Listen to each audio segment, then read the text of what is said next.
जैसा कि आप सब जानते हैं कि अपनी ऑनलाइन क्लासेस चल रही हैं। इन ऑनलाइन क्लासेस का फायदा उठाएं, ज़्यादा से ज़्यादा पढ़ें, समय बर्बाद ना करें जो बहुत ज़रूरी है आपके लिए। चलो समय बर्बाद नहीं करते हैं, समय बर्बाद नहीं करते हुए हम और अपने टॉपिक्स पे आते हैं जो 9th 10th और 11th तीनों कक्षाओं के लिए समान रूप से और उतने ही इम्पोर्टेंट है। तो या इसके अलावा आप कुछ एग्जाम देते हैं, कोई कंपटीशन एग्जाम देते हैं, किसी भी एग्जाम में ये टॉपिक आपके लिए नेसेसरी है। आप स्पोकन क्लासेस की तैयारी करते हैं, कोई भी तैयारी अगर आप करते हैं तो बच्चों ये आपके लिए उतने ही उपयोगी हैं। देखो, लास्ट टाइम हमने बात की थी वर्ब के बारे में बात की थी। उसके बाद बच्चों हमने टेंस शुरू किया था। टेंस हमारा शुरू हुआ था पहला पार्ट जिसमें हमने प्रेजेंट इंडेफिनिट टेंस की बात की थी। इंडेफिनिट टेंस में मैंने आपको बताया था कि जैसा देखो प्रेजेंट इंडेफिनिट टेंस में मैंने इसको आपको पहचान बताई थी, इसकी एडवर्बियल्स बता दी थी। साथ ही साथ मैंने आपको बताया था कि इस टेंस में और हमें मुख्य रूप से बच्चों जो आपका सिंपल सेंटेंस होता है, सिंपल सेंटेंस में और हमने देखा था कि जो सेंटेंस होता है उसमें सब्जेक्ट प्लस वर्ब की फर्स्ट फॉर्म प्लस ऑब्जेक्ट का प्रयोग किया जाता है। अब बच्चों ध्यान दो, सिंपल सेंटेंस में हेल्पिंग वर्ब का प्रयोग नहीं होता है। हेल्पिंग वर्ब के रूप में हम इसमें प्रयोग नहीं करते हैं किसी वर्ब का। इसमें केवल मेन वर्ब होती है और मेन वर्ब की भी बच्चों फर्स्ट फॉर्म का ही प्रयोग किया जाता है। साथ ही साथ मैंने बताया था आपको कि वर्ब के साथ एस ई एस या आई ई एस का प्रयोग किया जाता है। मैंने बताया था आपको कि यदि वर्ब के अंत में double S S H C H X O Z आता है तो हम सी एच का प्रयोग अपना ई एस का प्रयोग करते हैं। यदि ये नहीं आते हैं तो हम एस का प्रयोग करते हैं। लेकिन ये कंडीशन लागू होती है केवल आपके थर्ड पर्सन सिंगुलर नाउन हो तभी होगी, अन्यथा नहीं। फॉर एग्जाम्पल, यदि हमारा सब्जेक्ट ही, सी, इट या कोई नेम हो, उसी कंडीशन में बच्चों हम एस या ई एस का प्रयोग करते हैं। फिर आई एस का प्रयोग बताया था। जैसे एक वर्ड देखो फ्लाई, अब यहाँ पे वाई आ गया लास्ट में और वाई से पहले बच्चों क्या आ रहा है, एल आ रहा है। जो एल क्या है, एक कॉन्सोनेंट है, तो वाई से पहले एल जो कॉन्सोनेंट है तो वाई को हटाकर और इसको आई ई एस लगा दिया जाता है। लेकिन यदि अगर ये और बच्चों इसकी बजाय आगे इससे पहले वोवल, जैसे मैंने कहा एस ए वाई से, यहाँ पे वाई तो है लेकिन ये कंडीशन वो पूरी नहीं कर रहा है, तो यहाँ पे हम बच्चों एस ही लगाएंगे, ना कि आई ई एस।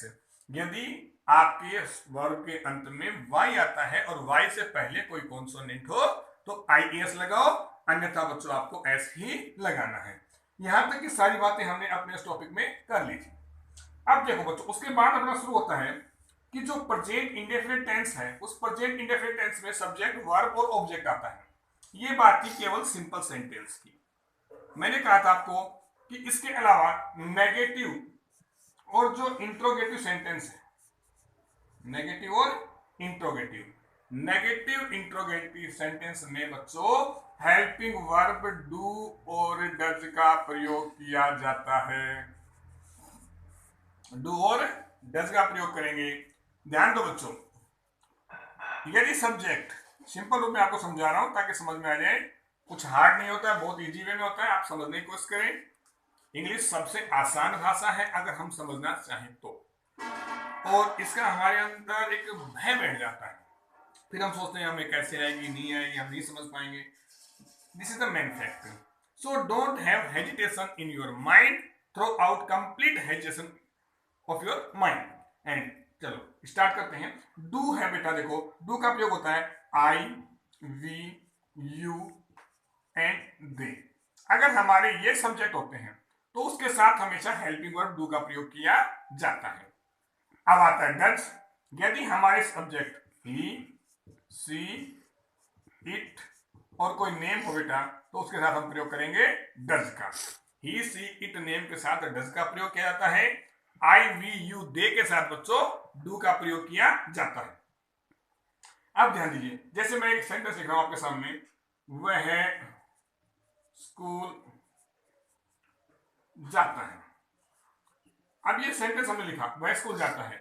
जब हम इसको सिंपल सेंटेंस लिखेंगे, इसको हम इंग्लिश बनाते हैं तो हम लिखेंगे ही गो, क्योंकि हमारा इस रूल के अकॉर्डिंग देखो सब्जेक्ट के बाद बच्चों वर्ब की फर्स्ट फॉर्म आती है, तो वर्ब फर्स्ट फॉर्म क्या आ गई, गो। सेकंड वेंट होती है, थर्ड गोन होती है, फर्स्ट फॉर्म आ गई। फिर हमने बात की थी कि यदि वर्ब के अंत में double S S H C H X O Z, तो यहाँ पर ओ आ रहा है तो वो कंडीशन पूरी हो रही है, तो बच्चों हम लगा देंगे यहाँ पर ई एस। ही गोज, और कहा जा रहा है स्कूल, तो टू स्कूल, ये बन गया हमारा ही गोज टू स्कूल। लेकिन जब ये सेंटेंस नेगेटिव में बनाया जाता है तो बच्चों इसको यहाँ पे वह स्कूल नहीं जाता है, छोटे छोटे सेंटेंस आपको बता रहा हूँ, समझना ध्यान से, वह स्कूल नहीं जाता है, तो देखो यहां पर अब ये एस या ईएस, नेगेटिव सेंटेंस में एस या ईएस का प्रयोग नहीं किया जाता है। एस या ईएस का प्रयोग केवल बच्चों सिंपल सेंटेंस में ही किया जाता है। अब नेगेटिव आ गया तो हम यहां क्या लिखेंगे, he does not go to school. Simple सा सेंटेंस है, बिल्कुल देखो ध्यान से कि इसमें मैंने आपको अभी बताया था कि ही सी इट नेम होगा तो उसके साथ डज का प्रयोग होगा, और नेगेटिव सेंटेंस था बच्चों तो नोट का प्रयोग कर दिया हमने, he does not go to school, कि वह विद्यालय नहीं जाता है।